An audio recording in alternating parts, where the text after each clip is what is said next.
Welcome back to Beyond Four Walls, Conversations on Affordable Housing. I'm David Dworkin, President and CEO of the National Housing Conference, the nation's oldest and broadest affordable housing coalition.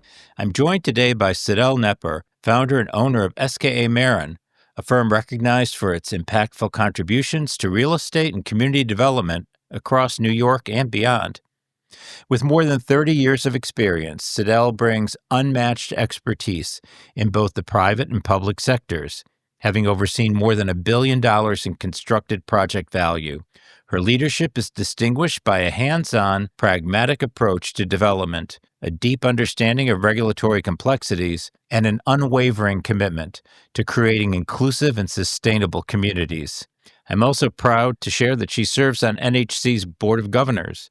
Before launching SKA Marin, Sydelle held key government positions, including roles at the New York State Division of Housing and Community Renewal, the New York State Housing Finance Agency, the U.S. Department of Housing and Urban Development, and for New York City Mayor Ed Koch. Welcome, Sydelle. I'm so excited to talk with you today. It's good to be here, David. Well, great. Let's just jump right into it. And one of the things I always like to start as a bit of an icebreaker and for people to get to know everybody is ask, what's the most interesting and important fact about you that has nothing to do with your work?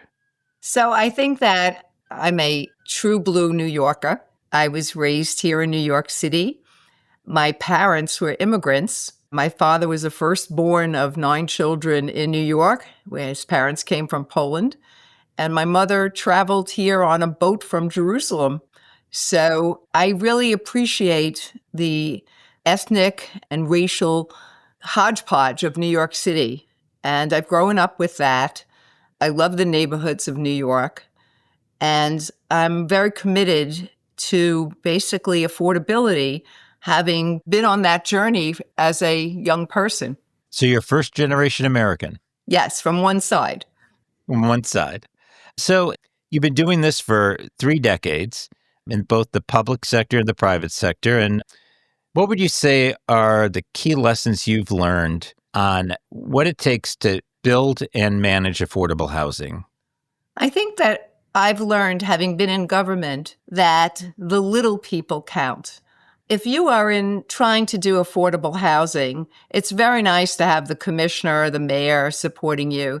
But if you need to get things done and you need to get them done well, it's the people who are every day working at their jobs who really help you. And I have a great appreciation for the fact of how hard people work, especially the bureaucracies in New York City and in New York State. People really work hard at their jobs and they care. And that's the lesson I think I've learned in trying to do affordable housing and trying to do it well, is that there's always people in the middle of the bureaucracy who really can help you and know a lot and can guide you in the right direction.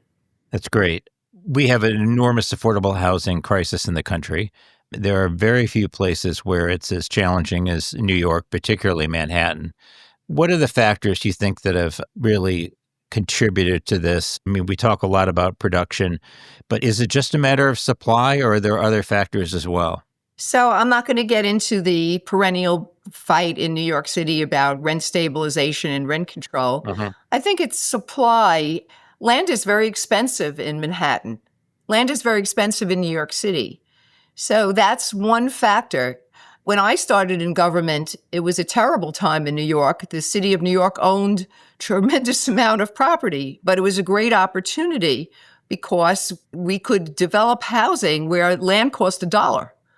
That's not the case anymore. If you're trying to build affordable housing, you have to find that land. And a lot of the resources that New York City has and New York State have used is state and city-owned land. But it's not available anymore. That's the problem. In some ways, we're a victim of our own success. Yes, I think so. I think that Mayor Ed Koch years ago made the decision not to bulldoze all the old housing that was abandoned that the city owned, but to try to do affordable housing and to rebuild all the communities. And I think looking at that decision years later, it was the right decision to basically make these neighborhoods have value again. But I think we are a victim of our own success. I think that Mayor Ed Koch years ago decided that as a policy, New York City was going to rebuild all of the abandoned housing and vacant lots and use them. And we have done that to the point that there really is not much availability. And that becomes a great problem if people need to move on in their lives and have a different type of housing. We really seem to be on a trajectory to have a city where most of the people who work in blue collar jobs can't afford to actually live in the city where they work. Yes, I think it's a very big problem. And I think it's getting worse as well. What do we do? It's a good question. I mean, I would like to address it in terms of senior housing, which we've specialized in. And what we did was we have a partnership with the New York City Health and Hospitals Corporation, and we built a number of our buildings on land owned by the New York City Health and Hospitals Corporation. And there are other hospitals that have some property available, but we're not talking about a huge amounts of property to build on. So let's focus on the senior housing because I think it's really important. We have a generation of baby boomers who have one of the lowest savings rates for any generation in past or future in terms of the cohort level. It's challenging to think of these tens of millions of people who are going to be living on pretty much nothing but Social Security. And housing prices keep going up. What are we going to do about this? And what should we be thinking about now as policymakers and housers? Well, the senior housing programs that the federal government had was the Section 202 program, run as a not-for-profit program. But that could be expanded to what we've done, which is using tax credits and housing subsidies and, in some case, housing bonds to develop housing using project-based Section 8 so that people who are at the lowest levels of income can get Section 8 and only pay 30% of their income for rent. Building these projects is quite a feat in New York and elsewhere around the country, I think, as well. So walk me through some of the lexicon here. What is the Section 202 program and how does it work? How do you use it? The Section 202 program was an old federal government program open to not-for-profits to build senior housing. And it's a program that was only exclusively run out of the Department of Housing and Urban Development for not-for-profits. It's in much less use now. The subsidies that were required were enormous. I always say that you could go around the United States and identify a Section 202 project because they all look alike. It really lost production, and I don't think it's a strong production program anymore. And what's your key go-to today for senior housing? Well, we've put together, and New York City has a good program using tax-exempt bonds, tax credits, project-based Section 8, sometimes home funds or other subsidy grants. HDC, New York City Housing Development Corporation, has secondary financing. We've used that. We've used weatherization. We've tried to use all the tools possible to develop and bring the housing in at a reasonable enough level so that this Section 8 can support the operations and financing of the housing. So it's a lot of go-to programs. And when you're doing a project, is this a menu you're picking off of, or is this a stack of subsidies in the same deal? Sometimes it's a menu, sometimes it's a stack. It depends on price of land. It depends on cost of construction. Lately, insurance is a huge expense. So it depends on many, many factors. We've always used prevailing wage, which we found to be a good program in conjunction with other federal subsidies. We've used federal mortgage insurance programs. So we've used whatever vehicle is available, but the city of New York does have a program for senior housing that is a workable program. And what does the process look like when you say, I think this is a piece of land or a building we want to rehab to build senior housing? What does Sydelle Knepper do when she has that brainstorm to say, this is the place? I guess the first question I have is, will we find support in the local community? Mhm. And I think that we've always said as a company that we're not going to go where people don't want us. And luckily, Mm. people have wanted out what we put together. I grew up where my grandparents lived with us, both sets. And I really have an appreciation, I think, for elderly people and what they need. And I have a particular product. So we like to incorporate community facility spaces. We like to make sure that there's gardens. We like to do something that we think that elderly people in New York, and there's many of them, will like. And so our first approach is, does the community want us to be there? And then how are we going to put this together to make it work? We've used project-based Section 8 in almost all our projects. And it's really wonderful because there's a lot of people in the country who don't have, as you said, high-paying jobs.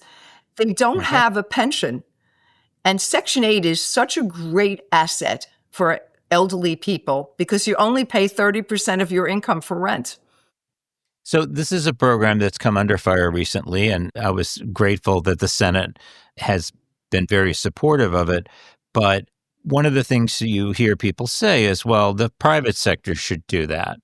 Help us understand why that's not realistic if it's not, and what role does the project-based Section 8 play? So let's talk about senior housing in particular. Private sector is very good at building very high income level senior housing, luxury housing. It is not good at building low income senior housing that may be beautiful and wonderful to live in, but doesn't have that kind of extra eclat, or it can't do it without the Section 8. The Section 8 says you only pay 30% of your income for rent, and we pick up the rest. So assuming that the Section 8 subsidy can actually carry the development costs of a project, and what I say is that it's figured into the economics of the project, a person who comes into our building and has an income of, let's say, $15,000 a year is only going to pay 30% of their income for rent, and the Section 8 will pick up the rest of what is necessary to be covered to make that project affordable and to work as an operating project. So it's a major benefit, and it's a major benefit for so many people because there's many, many people who don't have pensions, who have worked hard all their life, and they really don't have a place to go when they get older. I think that I come from a family where we had everybody sort of lived in our house, but most people don't have that. Families are scattered Not around the anymore. country, and people are alone. And the saddest thing is to hear about somebody who lived all their life in a brownstone, and now the brownstone's being converted to a one-family home, and that person is 80 years old, and they don't have a place to go. But if we have Section 8 and we have affordable housing, we can house that person. What is the process like of doing that, of, using Section 8? How do you work with your lenders? I want people who listen to this to understand kind of the process that goes in and the work that people like you do to make this happen. So just talking about the project-based Section 8, we are lucky that we have the New York City Housing Authority in New York, and they have a very large project-based Section 8 program and voucher program. And the need is enormous, and they have a list, and they have a list of people who want to be in your building. And all you have to do is interview them, make sure there's, the bureaucracy of all the income filings and all of the assorted documents is enormous. It takes a lot of time to put that together. And luckily, we have some talented people who work on that. But there is an enormous need. New York is an aging city. It has a lot of elderly people here, and a lot of people who they're not on the Section 8 list, so they can't get the Section 8. They may be able to get a project-based voucher to take somewhere, a portable voucher, but our vouchers are tied to the building. So you have to be on a So list. people are getting approved to be in the building, Yes. to get the unit. Yes.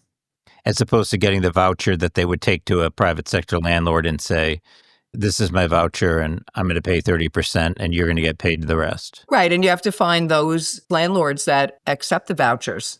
So one of the things that I've been working with HUD on is how we simplify these programs so that we get more bang for our buck and that they're easier to use. As a consumer of the HUD programs, what would you say are some of the things that we should be thinking about changing to make it easier for you to use them?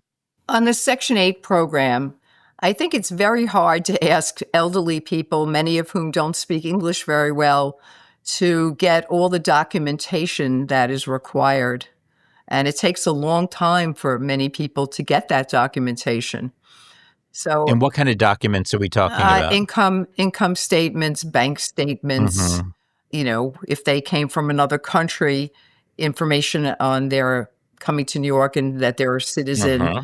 There's just a huge file of information, and people have to come for interviews as well. And people are not very familiar with all of the requirements that you need to get a project-based Section 8 voucher. I really don't know how you simplify it because there's such demand for it. In some ways, I look at our residents and I think about the people who have health issues or who are not mobile and are in wheelchairs. And the list that NYCHA has is a huge list. It doesn't have health information, I think probably deliberately so. But I always wonder about that. We have a project that is one of the few buildings that's 100% handicapped accessible in New York. It exceeds the accessibility requirements. And we took people from a nursing home and also from referral through the Health and Hospitals Corporation. But I think there's probably many elderly people, very elderly people, on the NYCHA wait list that we don't know. Are they in a wheelchair? Do they have a walker? Do they need like special help? We can't ask those questions too. So it's not an easy process to simplify Hmm. the list. And NYCHA is New York's public housing authority, right? Yes, yes. And really a great team partner. NYCHA is really, the staff at NYCHA is really quite excellent. Because we hear a lot about the problems that they've had on buildings, particularly legacy buildings. It's great to hear you talk about the people who are actually working on it. Yeah, I think that we've had a great partnership with the New York City Housing Authority. And as a result, we have great residents. So we talked a little bit about healthcare. There's a huge nexus between healthcare and housing. We see this in the homeless space a lot. It's one of the reasons hospitals have gotten increasingly involved in housing. Tell me about what that means to you and how we should be thinking about that in the context of dealing with senior housing. So, I mean, health and housing is my kind of little special spot, I guess. I think that, we're talking about two huge bureaucracies and everybody speaks a different language. The housers do not understand the health language, and the health people do not understand the housers. But you can, if you can put them both together in senior housing, we need to have a program that addresses both, where there is opportunity to have access to healthcare. Not that it should be a nursing home, but that there is maybe some space in the building where there is telehealth, or there's a senior center, or there's a health center, or there's a PACE program. PACE is a wonderful program that's nationwide, just like Section 8, but it's not an easy to use program. And it hasn't been that widely used in New York City. I don't know if it's widely used around the rest of the country, but if one could put those two programs together, you could have people living independently and have downstairs a PACE program, which And is what a is the health PACE program. program?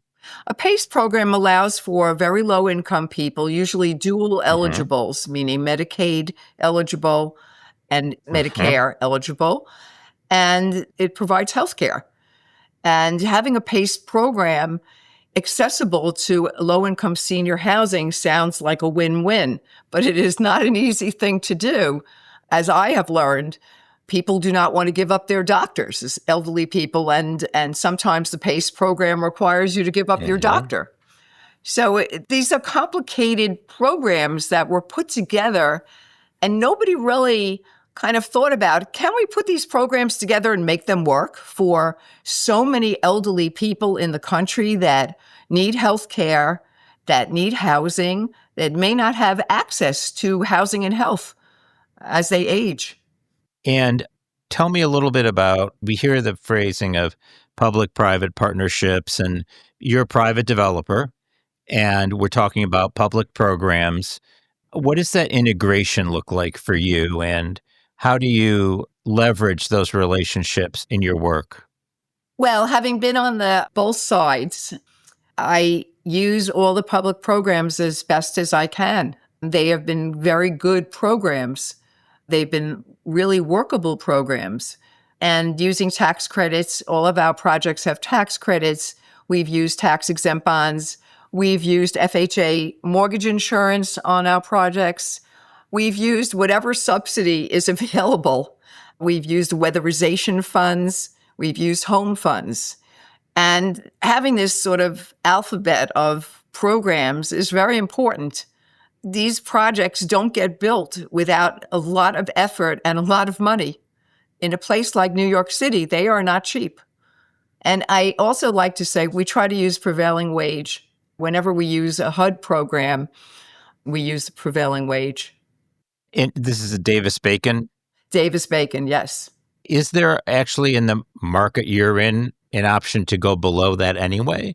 You could. I mean, some people have used non prevailing wage projects. I've done one. I Mhm. wasn't thrilled. I like using the prevailing wage. And what do you get for that? I think I have a better group of contractors and subcontractors. Mhm. And, I'm all for a living wage and for making sure that people who are employed on our project, they get their breaks, that they're informed. And that's what I think I'm hiring is the general contractors and subcontractors who are informed, to really know their work. I'm very impressed by that part of the business.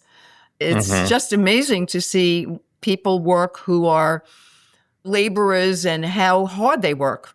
And I don't think we appreciate that much.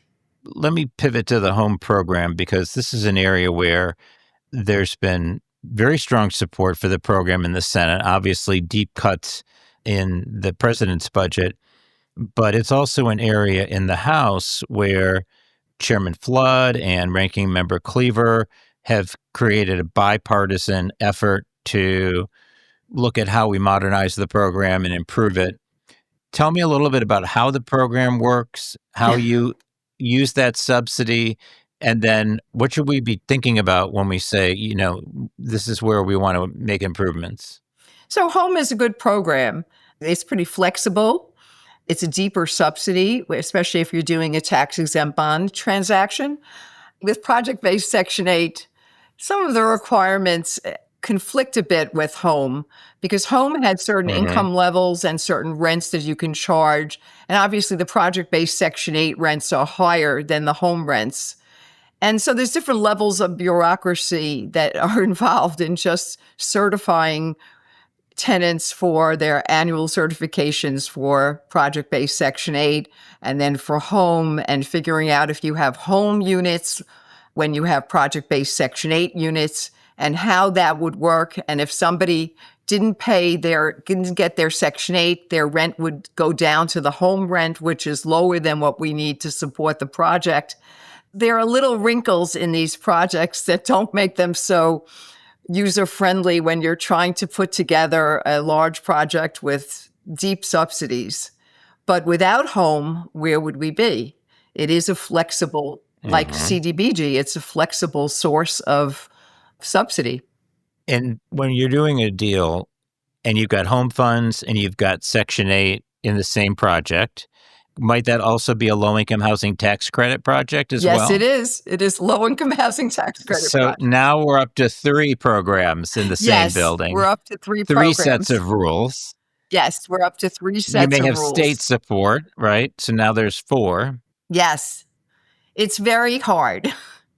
And It's a lot of moving parts here. there are a lot of moving parts in all these programs. And I think that probably my years in government helped me with this because I don't tear my hair out when we're trying to do the financing for a project. And I have to say that, the experts at the city and state level in the government really know programs very well. And, you Hmm. can count on their expertise to help you and guide you in the right way. That's great. We're looking at a big increase in the low income housing tax credit in the tax bill. And this week, the FHFA director announced that he's going to double the amount of LIHTC investments that Fannie Mae and Freddie Mac are allowed to make. How do you see that impacting business in New York and around the country? I think it's great to have more low income housing tax credit funds available. I think that it's not an easy program to put together with all the other programs, but it is without low income housing tax credits, you can't really do these projects. It's much, much more difficult. One of the things after my heart is to try to use Mhm. FHA mortgage insurance more in New York. We've done 2 deals in New York in the past on senior housing, which I think everybody wanted to tear their hair out using FHA insurance and tax credits and bond financing. And it's not easy in New York, but if their programs could be made easier to work together, FHA insurance is a great boon. So that's actually a decent segue from insuring the loan to insuring the property. We have a huge crisis in property insurance and Yes. casualty insurance in the country. Prices have been skyrocketing. We usually think about it in terms of single family home ownership and the cost to the individual homeowner, but it also plays a big role in commercial development. Tell me what you're seeing in the insurance space, both in terms of building and then managing. On development, insurance has always been a very large cost. And building in New York, if you're building, over a 4-story building, you need a lot of insurance. And it's expensive, and it always has been. But what's happened now on the management side is where insurance was not as expensive. And remember, we have a fixed kind of box of what our operating costs and our income is, because all of our projects are, rent restricted and through Hmm. project based Section 8 and through city programs. Insurance has gone so high. In some cases, it's doubled. And you try to do your best and try to make sure that you are covered and that you don't have these random incidences that happen, but there are slip and falls. People fall in front of your building.